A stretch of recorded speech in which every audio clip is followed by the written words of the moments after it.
I made a deal with the devil. The terms of the deal were simple. Give me more power than any other human in the history of mankind, and you could take my soul in return. That's it? He mused. Yeah, that's it, but no funny business, I warned him. To think I, a mortal, was warning the devil.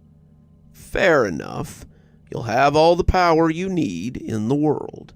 No. Not all the power I need. I want to be the most powerful human in the history of mankind. Those are the specific terms. Anything else is unacceptable. Very well. You'll be the most powerful human in the history of mankind. Ever, he said, with a fiendish yet charming smile.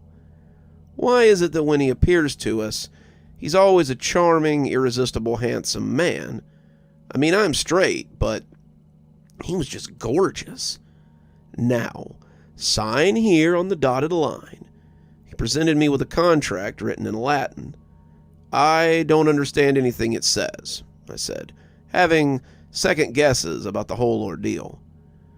Leonard, you're a lonely man in his mid-30s with no partner, spouse, or children. You're a wage slave who busts his ass over 10 hours in a measly warehouse a day and gets paid minimum wage. You are 3 months behind on your rent, and the creditors are beating down your door while you blow your money on booze and crypto.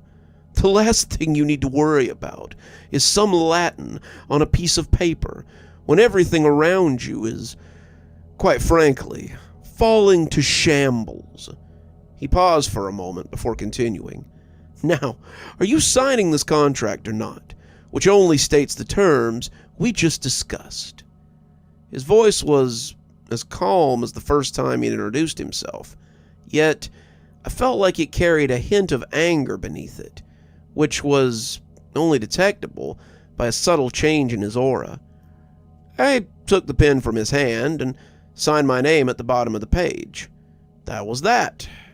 The next day I was fired from my job. My performance was subpar at best, and the warehouse wasn't doing exactly well, so some employees were let go, including myself. Are you kidding with me? I said furiously. So much for power. I just lost my only source of income.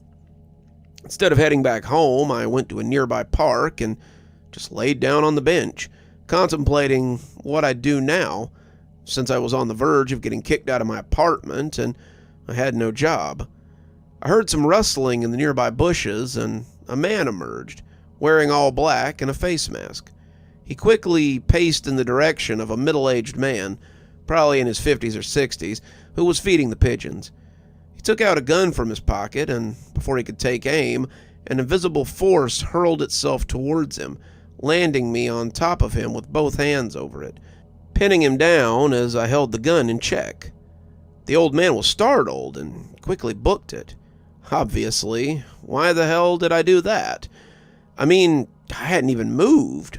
Something had moved me, or him perhaps. Still, I needed to hold the man down if I were to survive the situation. And I had just made an enemy who was armed. I shouted for help. Help! Help! This man has a gun! Help me! I was able to get the attention of some people who rushed to my position, where one man took the gun from the hand of the other I was pinning down, and the other helped me twist his arms behind his back.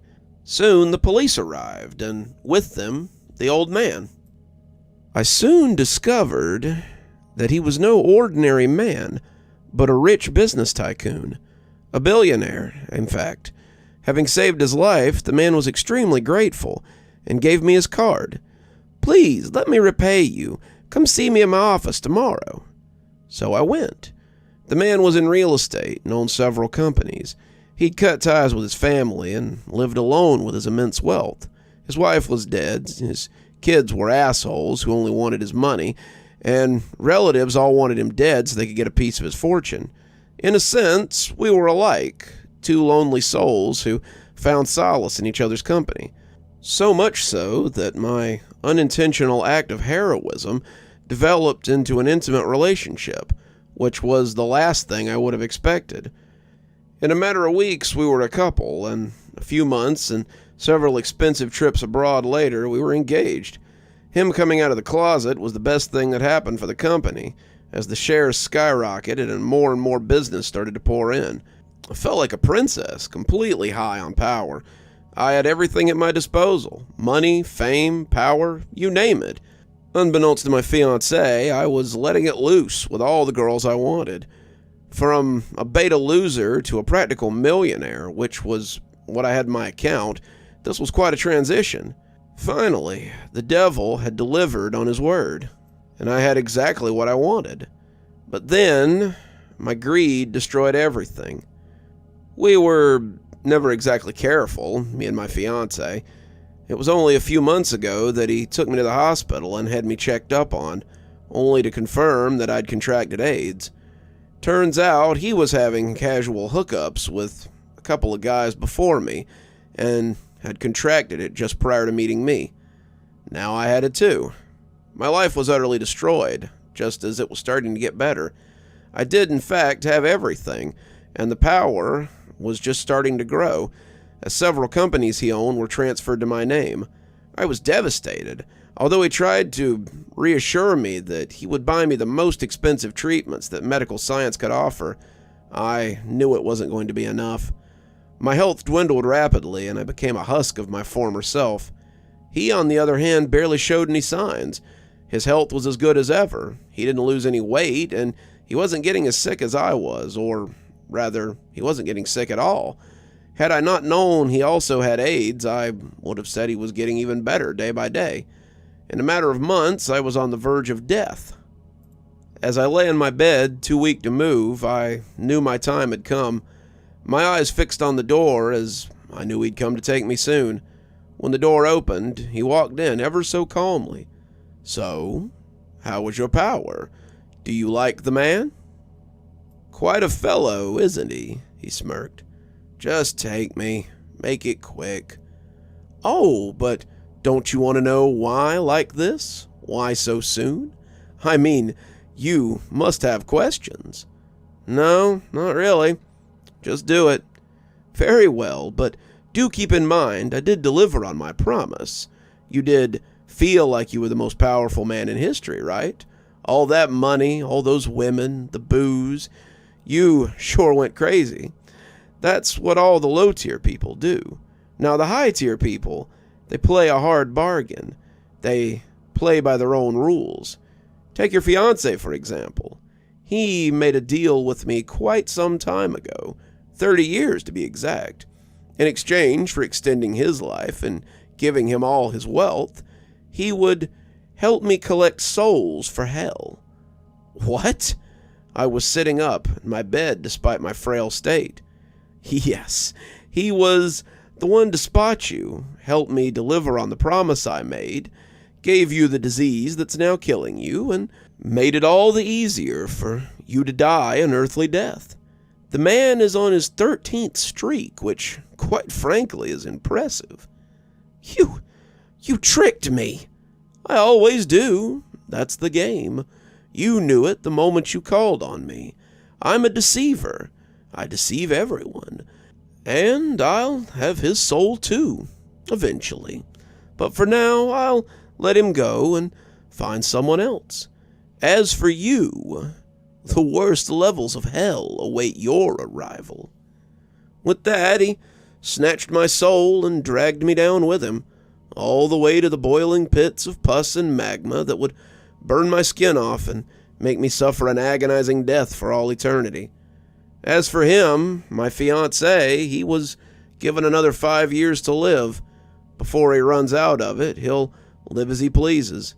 Just as the last year starts, he'll be attacked in the park, where a broke man such as me would come to his aid, who would then be invited into his life, and then he'd offer the poor man's soul to the king of hell. What a vicious cycle. But what a clever cycle, too, I suppose. You're still here.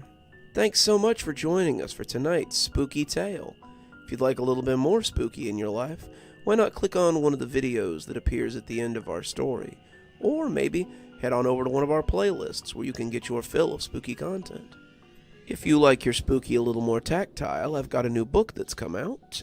If you'd like your own copy, there's a link below in the description where you can get your own copy of my spooky book.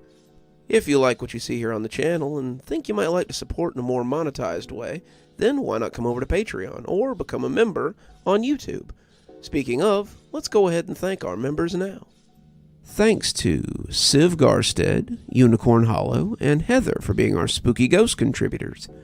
Thanks to Janet, Lee Kendall, Saikat, Ronda J, Sue Casper, and Valinator for being our Spooky Skeleton tier contributors. And thanks to Hi Stacy, Winter, Xaronan, Stephanie Carrington, Tyler Parker, Cinnamon Fox, and Sarah Samar 42 for being our Ghostly Reader tier contributors. Thanks, everyone. We just couldn't do the show without you. If you too would like to support the show, we always tell you to come on down to Patreon or check out my member section on YouTube.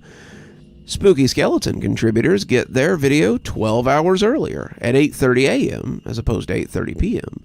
And Ghostly Readers get a book every time I write one on their doorstep. There's actually one coming up here in a few weeks, so if you'd like to get in on that, please go ahead and sign up. And as always, thanks for stopping by. Dr. Plague, signing off. Have a wonderful evening.